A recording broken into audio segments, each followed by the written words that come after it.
Bosi matondo mingi bana nzambe to aliwa ya mama Olangi to aliwa ya mama Olangi fite me lali to aliwa ya mama Olangi anambetali bonde lipo na mboka ya baya baki tout sola kima mala to aliwa ya mama Olangi effectivement voir l'ampleur du ministère dans le corps de Christ par exemple ils ont consommé notre père dans le corps de Christ. Avec exemplaire pour la basse éminée. Oui, avec exemplaire. D'ailleurs, sur la canissée, c'est là qui sonne à Kindu, la manière en 2012. Nous avons un grand soutien à CFMC. Papa m'a dit que tu na publicité là tant toujours éclairé. Publicité les a moi qui là. Comment pour coquille comme la thème il y a les leaders. Être leader selon Dieu. Pour la RDC. Pour la RDC. Eh papa Cordon, pour Baxi sous son pour l'Afrique et pour la RDC. Pour l'Afrique et pour la RDC. Ça va, mais les leaders. Mais ma camarade leader ndé oh bien les leaders selon Dieu et l'ingandé et le bamate. Il y a on est pas besoin l'ingandé pinzali bima. Mais tout le monde bino boutier pour banquer pour le biquet. Boso nous kaba leader selon Dieu pour la RDC. Et ça comment papa Cordazo mais la paix mazo moi net papa Tumba te karaye pour répondre papa Tumba et allez moi bois que la thé ils ont conforme à le bananda so ba leader au bazali ba c'est Dieu partout leader ne soit ba leader bazali ba leader bazali pouvoir vient de Dieu abongwa ni pete po awangata zambe alona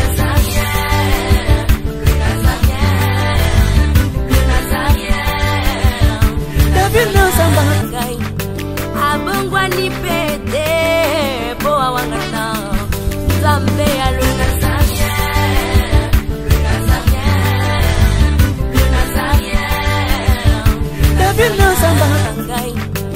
abongwa ni pete po awangata zambe alona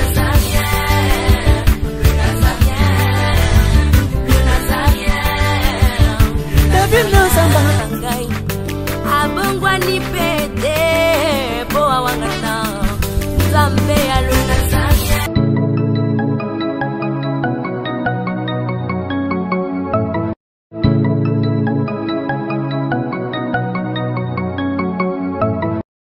naolia bakiti na bamesa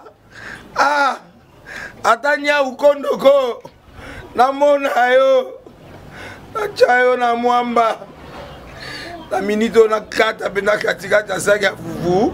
Oui, alors est-ce que tu bonjour. Boni. Et l'autre côté, et puis qu'il y a mon bureau à travailler tes micros. Donc dès que tu as une galère à niveau 0. Tout ça là boy.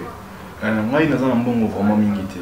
Mais nazo tchela bino moi mukio naza nango na agence mon boy Nazareta. Sarita qui dit sérieux. Oh. Maman, comment est bon donc yo pesa au fouti mbongo kuna partir à poto biso to ya to jubilo. Na bengi ya Scotty. Agence moi ifungami comme na Nazareth. Na kufie. Agence lisusu. Naka sa su mulongo kuna. Pour cela susu. Kuna iza mambo mulongo te. Ye si afuti mbongo kuna partir à poto biso tozo ke ko récupérer biloko oli. Atika boyeko. Yeso mona makamba bongo na monte. Bat papé si mbongo kuna biloko ke récupérer biloko oli na agence. Ezalaka. Mais moi bandi.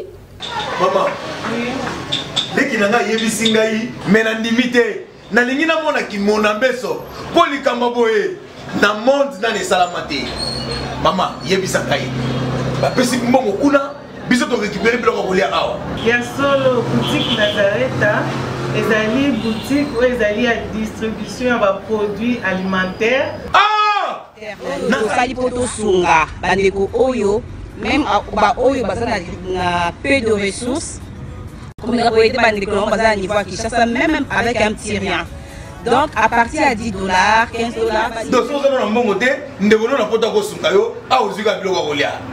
Eh, maman Nazareth, Tanzamba Pambola, Bakse Mikole Bele, Awa Nasena Mokili. Et bon, Awa Tozawa, Potoyeba, adresse à Awa. La boutique Nazareth a été ici à Kubungate, Toza Sir, avenue Monkoto numéro 1, direction Elengesa.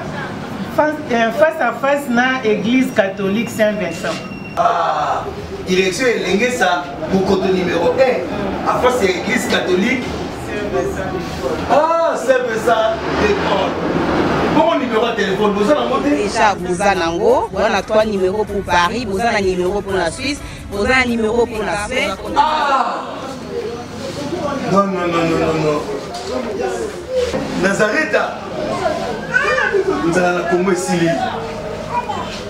Julia, nous allons kangisa kia fufu. Yamo, yo bandika na fufu. Oui, pour la Nazareth, tu as un système en bimbi, dans Bongo Shingom. Bon, ok. Vous allez sérieux. Ça qui dit sérieux.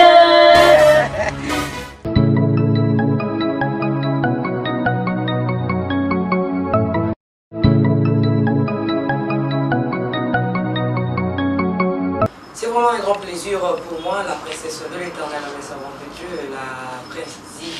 la présidente du Parlement céleste, députée de vous présenter cette émission Table Sainte, une émission pour vous, pour nous bien sûr, pour les hommes de Dieu autour des sujets importants, c'est très capital. Aujourd'hui, j'ai le réel plaisir d'être ensemble avec mes deux papas ici sur ces plateaux des Nazareth TV. Mais je m'aimerais avant tout glorifier le Seigneur avec ses cantiques parce qu'il a bien nous dire réjouissons-nous dans le Seigneur. Étant donné que le Seigneur Jésus-Christ, celui qui est omniprésent, omnipotent, omniscient, il nous a donné la vie. Alors c'est vraiment pour nous l'opportunité, cette opportunité nous est vraiment parvenue de lui rendre grâce et de lui dire il est merveilleux, il est tout pour nous par ses cantiques et on se retrouve tout juste après. Merci. C'est que la joie du Seigneur a démordé. Si vous me voyez témoigner, c'est que la joie du Seigneur a débordé. Si vous me voyez toujours souriant, c'est que la joie du Seigneur a débordé. Laissez-moi louer Jésus. La joie du Seigneur a débordé. La joie du Seigneur a débordé. Alléluia. La joie du Seigneur a débordé. La joie du Seigneur a débordé. La joie du Seigneur a débordé. La joie du Seigneur a débordé. Si je vois les mamans danser, c'est que la joie du Seigneur a débordé. Quand je vois les papas danser, c'est que la joie du Seigneur a débordé. Si vous me voyez danser, c'est que la joie du Seigneur a débordé. Merci beaucoup, nous sommes bel et bien de retour sur ce plateau des Nazareth TV. Ça fait un peu un moment que j'ai été avec ces hommes de Dieu qui sont avec moi sur ce plateau des Nazareth. Mais laissez-moi vous dire que ce cantique a fait plaisir énorme à tous ceux-là qui sont depuis la France, la Belgique, Canada, Texas, Allemagne, Hollande, Finlande, Brésil, Afrique du Sud, je dis Tomé là, depuis Pop of Centrafrica. On est ensemble, il n'y a pas de souci. Ma béanza, Bezawa, tout ça, une émission Table Sainte. Beaucoup plus, bah, condoléances, Kanding, tout ça. Na Libota Mobimba CFMC et puis na Libota Mamolangi. Papa Olangi, tout ici vraiment, bah, condoléances na Cantichrist en général. Le temps pour moi de regarder ces grands hommes de Dieu qui sont avec moi sur ce plateau. Je vois Papa Ntumba et le cordon. Na Pembe Nikuna, donc à droite, il y a Papa Ntumba. Je commence avec le cordon, bien sûr. Bonjour cordon. Bonjour maman Tiffany. Comment vous allez? Ouais, très bien, très bien. Ça fait bail. Qu'est-ce que vous pouvez déjà dire aux enfants de Dieu? Bon, topesi mbote mingi na bayebanso bazali kolakisa na ntango oyo. Gloire à l'agneau. Topesi bango mbote mingi kombo na Yesu. Barbino, maman Tiffany, cordon, aussi cité, combat cordon. Ouais, c'est votre humble serviteur, le pasteur Joseph Bansim Banfololo. Vous allez coordinateur national et à Maison africaine de prière en RDC. Merci beaucoup, Antoye, Papa Ntumba. Papa Ntumba, shalom. Shalom, maman. Câlin. Vraiment, puis c'est la bande de Kouazo, la nef son côté. Ah, ben à notre père, Mbote Mingi, vous allez de retour, d'un moment lobby, tu es Koussola Nabi. Là, quand notre père en a Câlin. Câlin, et comment Câlin? bana na nzambe oni mais tondi mara bana nzambe ah non bana notre père ezaki vraiment kamwe bande ko sala plaire bana notre père et puis maintenant que ça bolingwa là on benga de kono mwana notre père donc ils ont 500 mais retourner un peu à la régie comme dit le cordon basimba que batozali bana ya map en tout cas tout là non publicité ya map puis tout sur notre international on est comme Le ciel est grandement ouvert pour la République démocratique du Congo. Mamae, bien-aimés dans le Seigneur, serviteurs et servantes de Dieu, voici un moment à ne pas manquer. La maison africaine de prière, la MAP en sigle, vous invite à prendre part à un moment fort dans la présence de notre Père. Une grande conférence de prière pour un Congo nouveau. Que tu sais te montant devant la RDC, tu seras aplani. Et les Égyptiens que vous voyez aujourd'hui, vous ne le verrez plus jamais. Yambala Oyo, pour la 14e édition, voici le thème. Le leader selon Dieu pour la RDC. Oyo Kimalamote. Le leader selon Dieu pour la RDC. Nombre 27, 15 à 21. Yango Tolobi, bien-aimé dans le Seigneur, et Longona ba forgeron nyonso, topusa na liboso ya trône et en Zambé, nakati ya 6 jours de prière, 6 jours de puissance, na 6 jours ya balongi, du 18 au 23 juin 2018, avec les orateurs. Pasteur Dikanakina du Kenya, Pasteur Edson du Kenya, Pasteur Basimba Joseph Le Cordon, Pasteur Pierre Ntumba et Suki Wanate avec le Pasteur Moïse Alphonse Piamé. Voici pour vous l'adresse. Dans la salle polyvalente Atlantis, 6 avenue Lopori, numéro 68, dans la commune de Kassavubu. Baforgeron Nyonso, Bazangate. Bienvenue à tous. Ok, nous sommes de retour à les équipes publicité à MAP, donc maison de prière, dans la MAP, maison africaine de prière, c'est ça. Papa Basimba et Motoko na maman comme na biso ya lelo ton collègue Kaboueti sans que on ba un mot na le Kaboueti de l'église le corps du Christ. Ouais, vous savez qu'aujourd'hui ça m'attend de pas une ensemble parce que mon candidat y a Lamentation 3 je crois 37 qui dira qu'une chose arrive sans que l'Éternel l'ait ordonné, n'est-ce pas de la volonté du trône que vienne le monde et le bien. Donc toujours si m'attend au mille de bas ensemble pour aller voir maman Hollandi parce que biso ba Christ toyebi te tango moto akufi kati na Yesu Kristo akufi te mais lali ndenge mokanda ya 1 Thessaloniciens 4 ezali koloba pe misala na ye ekolanda ye. Donc la mort est au rendez-vous de tout le monde. Donc pour la biso ba Christ la mort maintenant. Donc est-ce que vous gardez des souvenirs par rapport à la maman? Oui, bah souvenir est belé. Donc là, moi déjà, moi témoignage à mon cœur, profiter déjà pour passer. Bon, ma souvenir est belé parce que la cadre de la maison africaine de prière, biso délégation, il y a MAP, World Vision, Full Gospel, ECC. Tokende kokota na couple oyo et par la maman nanda tout sur le qui comme ça madame Itali bon deli pour na mboka ya ba qui tout sur la qui mala souvenir yango nezo garder miki pona les gars qui bien ba kimi ba ki po ba za ki couple pour moi la bango pika pende non ba biso malamu la kete ndana tout sur le qui malamu. Parce que là il s'agissait du corps de Christ parce que mon imam les réseau où ils allaient au service corps de Christ nous ce qu'on a bon la bonne amboka parce que on a bon la bonne amboka les églises mogoté parce que c'est le corps parce que l'église mo goes à la missa bébélé ceux qui ont missa bébélé diable bang missa bité diable bang corps composé donc ça il a cadre.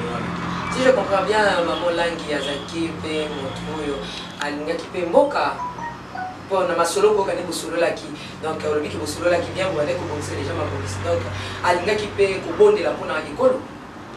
Bon, parce que l'église normalement doit contribuer pour la restauration de la nation. Et puis on a 4 MAP 5 sera parce que MAP c'est un réseau qui regroupe tous les intercesseurs qui ont le fardeau pour la nation. Parce que quand vous avez intercesseur, il y a une limité.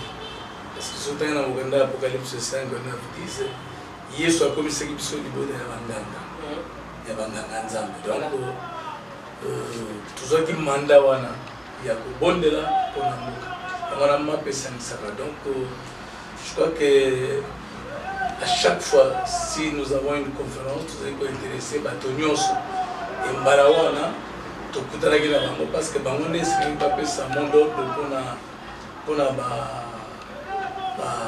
Bandiminyoso, pour un programme. Merci beaucoup Papa Toumba, toi Nayo, au qui pour Baxamo Liloba par rapport à la loi à moment.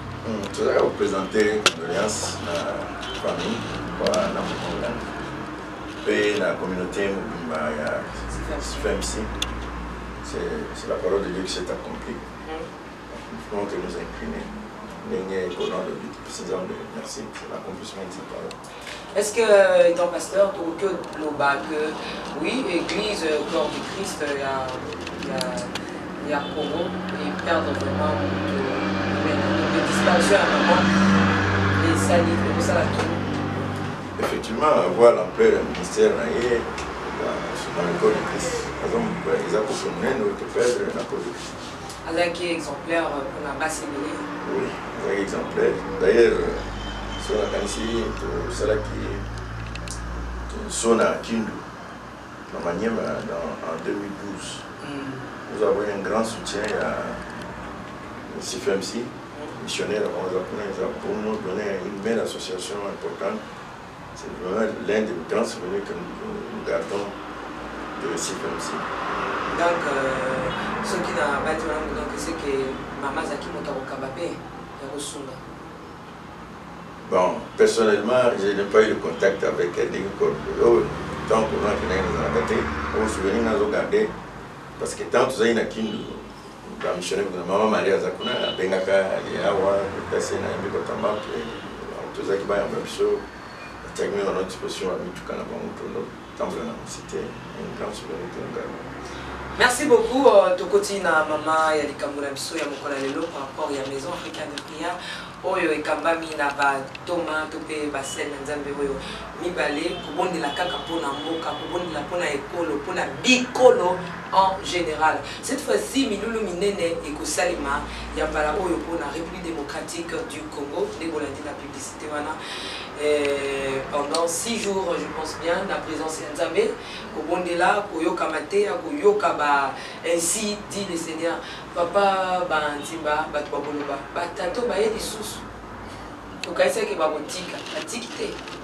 Comme à Ramsou, peut bandager à cette publicité, au parti, peut affiche, au PSP, au Kassa, mais au moins, il appelle les Kimingi, qui gagne la Bisoto 4. Vous allez Bassali Nzambe, c'est que ça pour l'intérêt des dieux. Il faut l'acheter parce que nous avons appris pour tout ça. Donc nous allons Kokoba parce que nous déjà dans le mois de juin, donc déjà les 18 heures conférence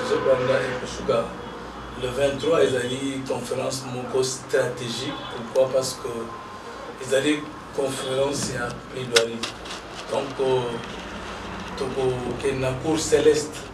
On a plaidé quand il y a RDC qui sont ils bossent ensemble parce que nous avons 41-21 lobby. Plaidez votre cause et présentez vos moyens de défense parce que nous allons voir avec force que solution il y a un mot chaos et vous êtes dans la politique. Solution il y a un mot que vous êtes pas une Nzambe parce qu'il y a des gens qui dominer la nation. Et voilà la solution. Il y a un mot où il pas dans Nzambe. Et Nzambe, c'est toujours église. Parce que nous sommes créés à l'image et à la ressemblance de Dieu. tozali banzambe. La seule différence entre nzambe na biso nzambe na l'esprit tozali na nzoto. Alors pour nzambe a opéré kati na mboka oyo il faut moto ngo nani bato ya pona ya wana mukanda Ézéchiel 22:30 Dieu cherche un homme pour intercéder en faveur de la nation pour qu'il ne détruise pas. Alors biso lokola nzamba poni biso to sosoli to yego tikate mboka na biso kufa kaka boye parce que nzambe babengi les jours souverains. Et ceux qui m'appellent qui nzambe akitsabe to mona Namboka to mona mboka ebele Israël nzambe benga ki mboka na peuple correct. Nzambe a utilisé qui Babylone comme marteau pour nous corriger Israël. Donc le jugement nzambe so ekiti et pour la modalité bionos dedans.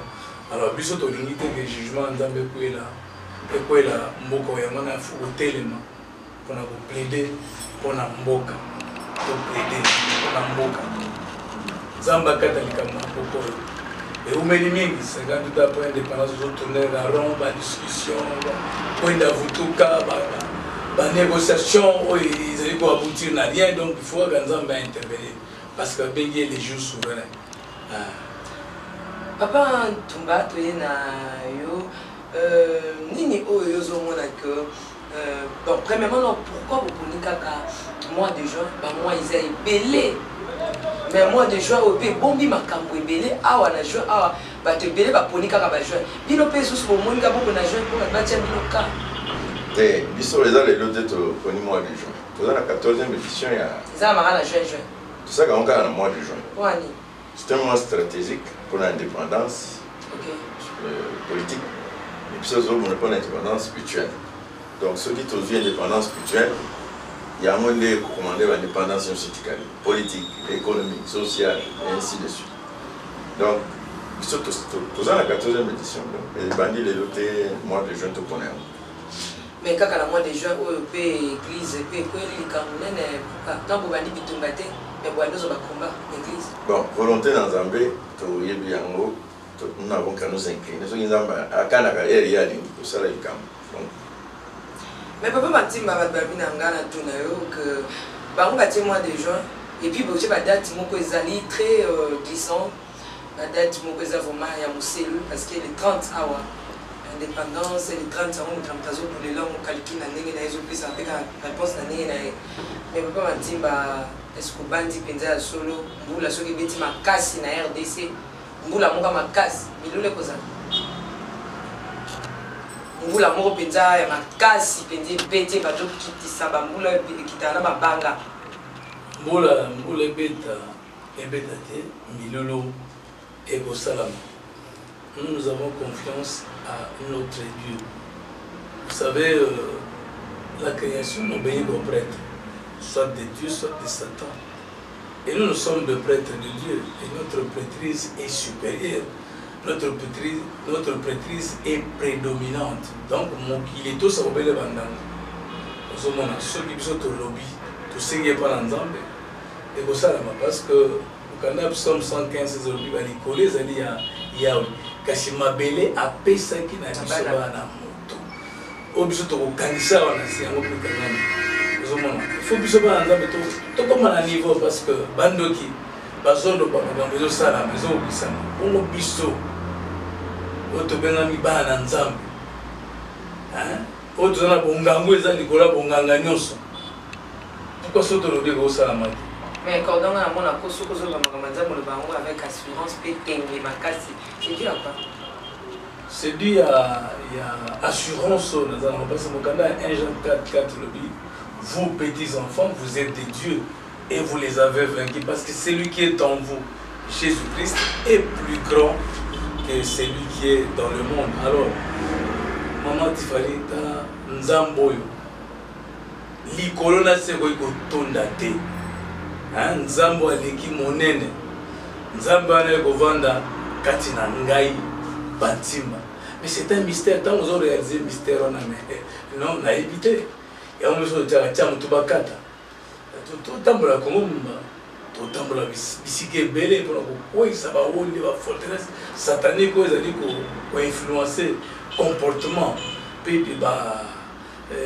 bizaleli ya bato na mboka oyo ezali kokweyisa mpe eloko moko ezali kosalama ezali kosala te pourquoi parce que oyo aza kati na biso esila kolonga oyo azali kati na mokili. Vous savez, Maman Tiffany, Jésus-Christ, sur la croix de Golgotha, la crucifixion, avant, Azon Samouli, mon père Tatanaï, il y a eu 3 heures. 3 heures, ténèbres, côté, mon kili, mon bimba. Il y a eu silence absolu. Nena tangwana Jésus-Christ. Alonga qui Satan, il a dépouillé les autorités et les dominations. Il les a livrées publiquement au spectacle quand on fait par la croix. Ne plaçant tout pouvoir les péchés américains, Nicolas n'a CP, n'a CM. Afin qu'au nom de Jésus, tout genou fléchisse et que toute langue confesse qu'il est Seigneur. Ça la sera soldat, tout ça, nous sommes en bas. Papa Matimba. Bato balobi na publicité na tango tozoleka publicité eza ya mwakela comment koki koloba na thème ya milieu na bino les leaders selon Dieu pour la RDC pour la RDC papa cordon pour Baxi sous pour l'Afrique et pour la RDC pour l'Afrique et pour la RDC ça va mais les leaders mais makambo ba leader nde o bolobi na les leaders selon Dieu et lingande eloba mate ya onde bato bazolinga te mpenza libimaka mais tomoni bino botie bobangi te bolobi ke bozoluka baleader selon Dieu pour la RDC eza neti namoi papa corda azomela mpe mazomona neti papa tumba te kaka ye ta répondre yango papa tumba ezali mwa bwakela te eza conforme na loba na ndako baleader oyo bazali partout leader ne sera pouvoir vient de Dieu. Pouvoir vient de Dieu. Donc si Bazo reconnaît que tout pouvoir vient de Dieu, le leader va venir de Dieu aussi. Est-ce que koki pe osalema bobonde na na mois de juin boluki ba leader oyo selon Dieu mais to l'équipe juin to kepe décembre 2019 2020 ba leader anaka bazaka to benga bino bana toto lo bani kenza balingi ka ba leader wana. Bon maman question na yo ezali yono chapso piège ici. Oh, piège ndeni. Na moni et puis ça papa cordon a invité pour cordon t'avais pas répondre à ma question après. Cordon nabi est-ce que na invité ngati na choisir thème mais où t'es pas colo. Les leaders selon Dieu. C'est que nza bazo luka ba leader moko o ya ko placer au bazali selon yé. Ce qu'on a tout les premières questions c'est que ba leader au bazali dans l'église, dans la politique na médecine na domaine nyonso eza na mboka na biso baza selon diété maintenant bino bokosambela na mois de juin biso topesi bino confiance ke bozolukela biso baleader selon Dieu soki tokomi 2018 esili 2019 2020 tomwaka baleader wana baza tobenga bino banani mpe tolobake baleader wana baza oyo nzambe aponaki oyo bosambelelaki d'abord seke toyebi ete nzambe aza démocrate te nzambe aza dictateur sa volonté est souveraine nzambe akoki korépondre lelo akoki korépondre lobi akoki korépondre lobi okuna ezo dépendre de la souveraineté na ye. Vous faire vivre son espoir. Non, espoir parce que Bible, nous avons auprès de lui cette assurance. Et si nous demandons quelque chose qui est conforme à sa volonté, il nous écoute. Comme nous savons qu'il nous écoute, nous possédons la chose demandée. Il y a là tout le monde. Corona seko lenga kasi loba nzambe ekotikala seko na seko oyo nzamba lobi ya mone kosala nzamba lobo senga ngai na kopesa demande-moi Psaume 2:8 demande-moi je t'ai donné les nations pour l'héritage et les exécuteurs pour possession donc soki to senga pa nzambe nzamba kopesa parce que Bible ya mo lobi était na Proverbe 29:2 quand le méchant domine le peuple gémit. Quand le juste se multiplie, le peuple est dans la joie. Alors, biso to senge pana nzambe te nzambe apesa biso bakambi. Na ba domaine nyonso. Na ba domaine nyonso. Na ba domaine nyonso. Na ba domaine nyonso o bazo banga ipote mboka ekende biso parce que ce que Dieu attend de la RDC, RDC est décollé. RDC joue rôle dans le nzamba parce que chaque nation nzambe abongisa malamu mpona mboka nyonso. Alors biso futo kota na plan ya nzambe et futo kota na plan ya nzambe futo senga parce nzambe molobi azoluka mutu moko oyo akobondela mpona mboka po abebisa mboka na te yango na biso tosangani en tant que baintercesseur tobondela nzambe mpe so bakambi oyo selo ye. Parce que toute autorité vient de Dieu. Mais papa, tu m'as zongué les cagaillots, et ça soutient une autre question. Bien, j'ai appris tout ça. Papa, tu m'as. Nous avons déjà, dès que vous avez ça, mais là, on a quatre préparatifs, papa. Dans mon cas, préparatif, on a vacciné sous Bolengé, sous la monnaie, sous Raginer, sous les armes en foot, mais question dans les arbres, papa, tu m'as. Ah, bien, vous avez ça, mais les arbres, si je on la cible, que vous savez la première. Parmi les sujets, on a. Les alliés n'ont pas sujet, mon côté, je sais la peine que les leaders ou le peuple congolais qui l'a frappé. Tout le monde a frappé. Tous les gens qui ont sujet, qui ont la longue, qui ont la malembe, ils sont baillés. Voilà, si je monte pour le peuple congolais, ils ont frappé. Les faux pasteurs, ils ont frappé. Le peuple vient au monde, les leaders ont scellé la montagne, ils ont frappé. Donc, il y a un domaine à médecine, un domaine tout. Oui, Zambé a perception de promesses. D'abord, tu vois, Zambé a révolution en 2000, Zambé a révolution en 2005. Il y a la conférence à nous, en Afrique du Sud. Donc, on a Johannesburg en 2000, ou a Pretoria en 2005. Donc, Zambé a promettre qu'il va donner à l'Afrique des nouveaux leaders dans tous les secteurs. Donc, nous croyons cette promesse-là, des nouvelles églises, des nouveaux ministères. Dieu nous en parlait et nous croyons cette promesse-là. Donc, tant toujours parfois nous avons cette conviction-là. Et puis, deuxièmement, depuis l'an 2010, tout continue à jubiler. La période, il y a jubilé. 50 ans, oui, les cas qui ont été engagés pour la RDC, on n'a rien récolté dans 50 ans. 50 ans, il y a tous allés confiants que la période de jubilé, c'est une période qui est marquée par deux grands faits. D'abord, du côté des enfants de Dieu, ils ont restauré toutes choses. Il bénit et puis il les remet en liberté ceux qui étaient en captivité. La période où il y a jubilé autour traversés. Et de l'autre côté, pendant cette période, pour ceux qui ne sont pas enfants de Dieu, Dieu les juge. Moi, je ne connais pas qui est enfant de Dieu, qui ne l'est pas. Mais Azali a rétribution mibalée pour ses enfants. Pendant ce temps de jubilé, il va bénir, il va restaurer, il va remettre en liberté ceux qui étaient aliénés, tout ça. Mais ceux qui ne sont pas enfants de Dieu, le jugement de Dieu est sur leur tête.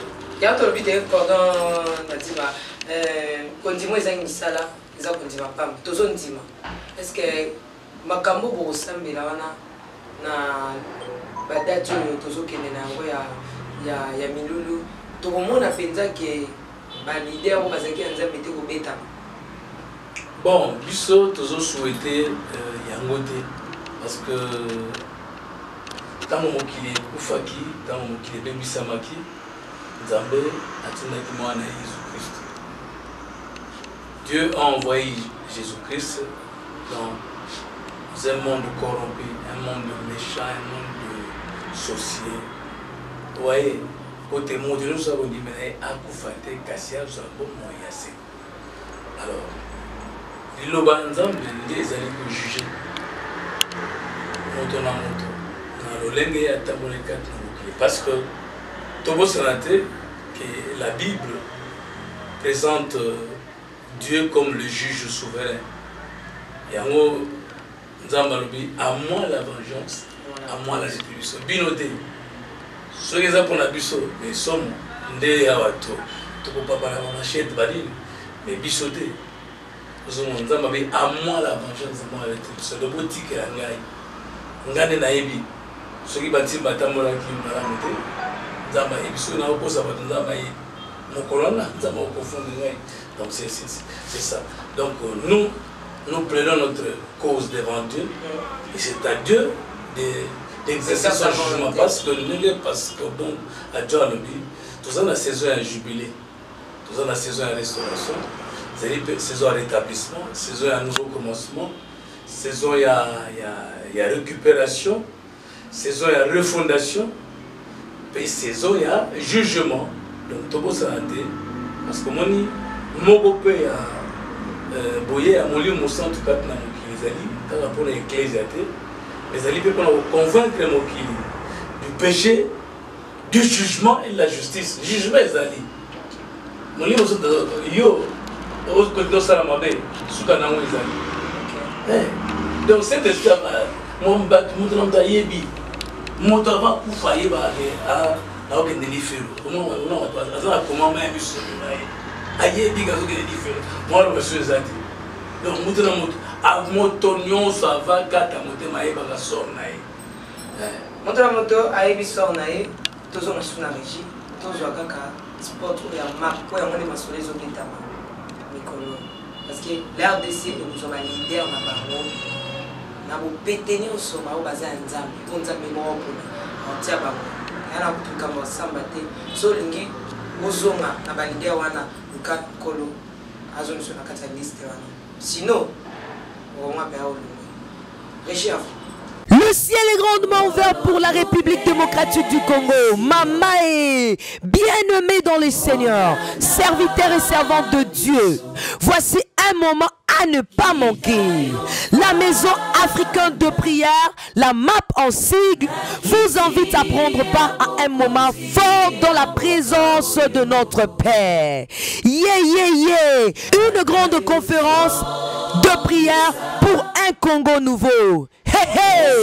Que tu sais te montant devant l'RDC, tu seras aplani. Et les Égyptiens que vous voyez aujourd'hui, vous ne le verrez plus jamais.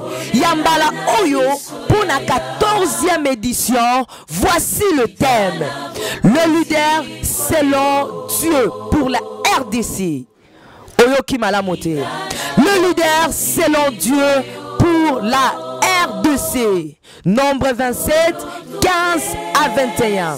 Yango Tolobi, bien-aimé dans le Seigneur, et Longona ba forgeron nyonso, topusa na liboso ya trône et en Zambé, nakati ya 6 jours de prière, 6 jours de puissance, na 6 jours ya balongi, du 18 au 23 juin 2018, avec les orateurs, pasteur Dikanakina du Kenya, pasteur Edson du Kenya, pasteur Basimba Joseph Le Cordon, pasteur Pierre Ntumba et Suki Wanate avec le pasteur Moïse Alphonse Piamé. Voici pour vous l'adresse. Dans la salle polyvalente Atlantis, 6 avenue Lopori, numéro 68, dans la commune de Kassavubu. Baforgeron Nyonso, Bazangate. Bienvenue à tous. De retour sur ce plateau, Papa Ntumba, précisément, Théa, tu peux enseigner le peuple de Dieu et Zali Banak. Ok, tout ça, premièrement, le leadership de la Maison africaine de prière au niveau continental. Donc, il y a du Kanyakina. Qui est porté, hein? Il y a un coordinateur, il y a MAP, en Afrique francophone. Donc, il y a Hudson Azandu Knapsha Kenya. Il y a Azali chargé de coordination et prière. Il y a organisé une conférence. Au mois de mars, il y a eu une conférence à Mapukono qui est la délégation qui est à Abidjan. Donc, il y a organisé une prière, il sera parmi les orateurs. Vous avez un leadership. Il y a Dr. Beya, mon compère, leadership Néhémie Nabiso, il est père Kozana.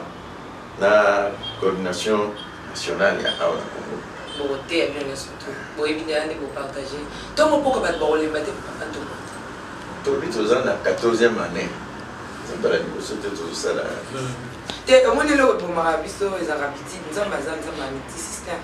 C'est pour 5 semaines, année 14, ils ont 14 petit peu. On a changé de stratégie. Les autres dépendent de la réalité. Les autres ne sont pas sous. Ok, nous avons la misère, nous avons rien l'après-midi.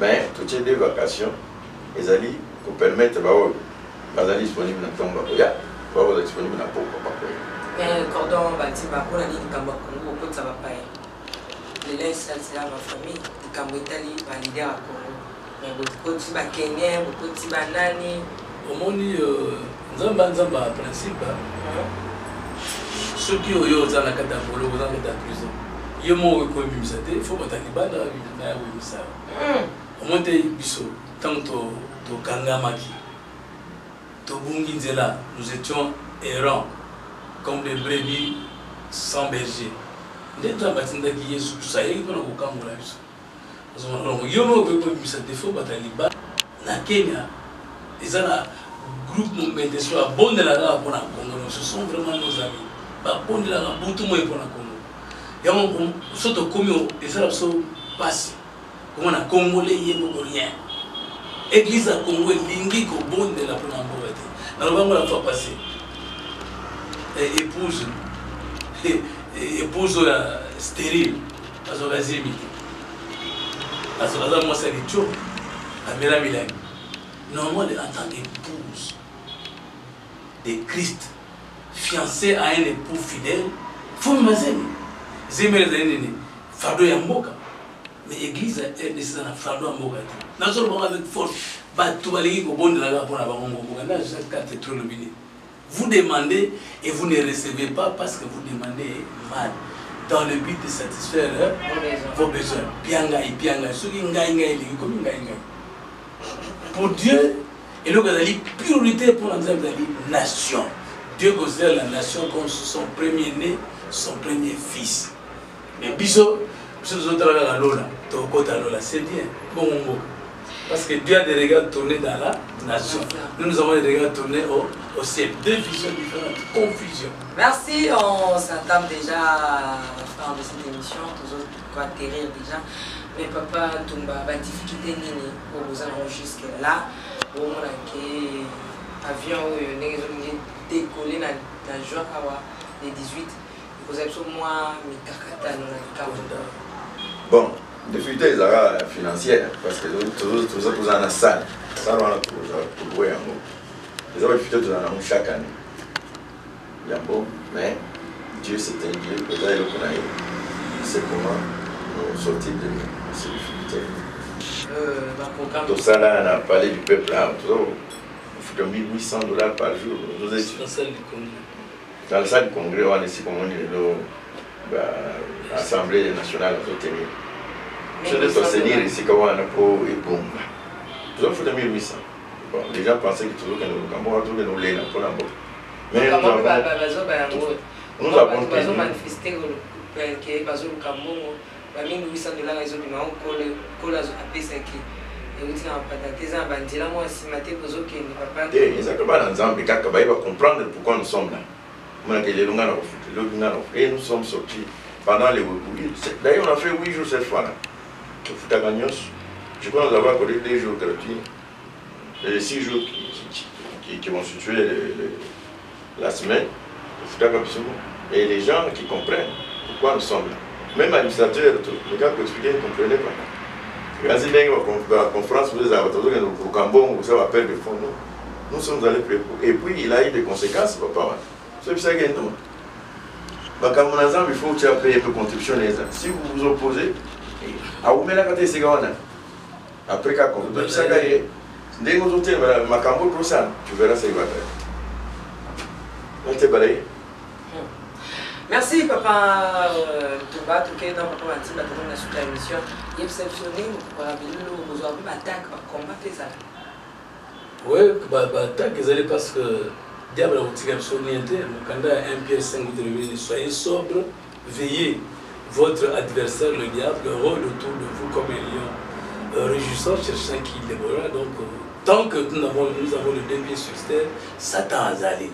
Mais et long est ça la cannabis. C'est pourquoi nous devons avoir la morale de vainqueur. C'est pourquoi tout ça la Katiama Bondeli et Congo Afrique nous avons une conférence on a dit qu'au bout de la première conférence il y a un des assurance parce que soutien Zali notre Dieu est notre forteresse notre bouclier si Dieu est pour nous qui sera contre nous personne. Moi il y a fin et puis numéro de téléphone va rejoindre Bino na map Moi à faire, tozali ko benga peuple congolais nyonso parce que nous sommes le peuple de Dieu. Ndenge mokanda 2 Chroniques 7:14 lui si mon peuple sur qui est invoqué mon nom s'humilie, prie, cherche ma face aussi, se détourne de ces mauvaises voies, je l'exaucerai de cieux, je pardonnerai son péché et je guérirai son pays.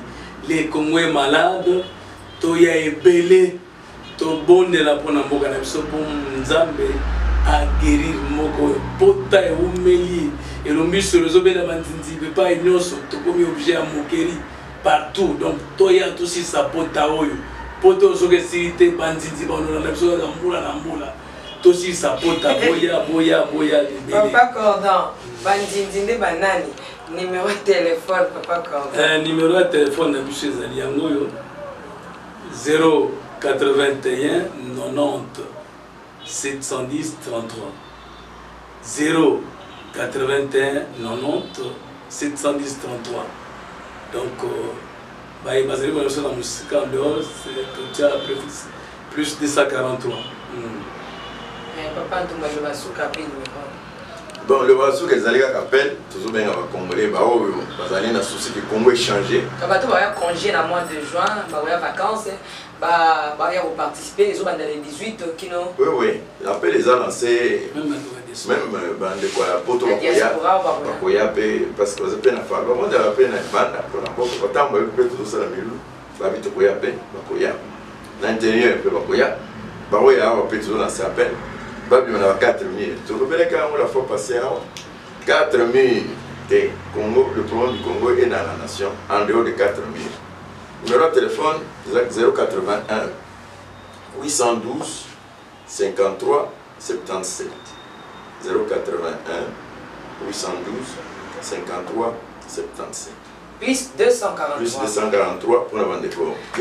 Merci beaucoup Cordon, merci beaucoup Papa Ntumba, que Dieu vous bénisse. Très chers fidèles téléspectateurs, je pense que nous sommes arrivés à la fin de cette émission.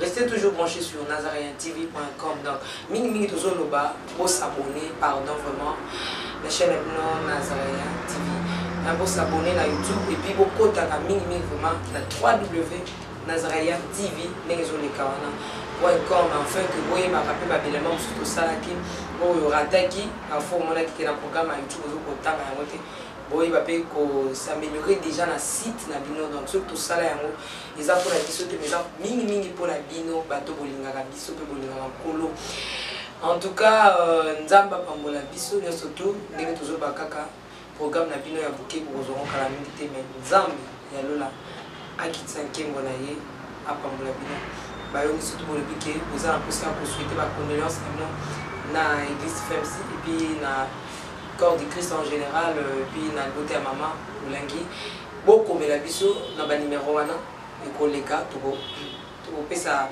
communiquer wana et koleka ya et il y aura des émissions un peu spéciales au Salma ona yango parce que nous devons honorer basali ya Nzambe vraiment c'est quelque chose de bien.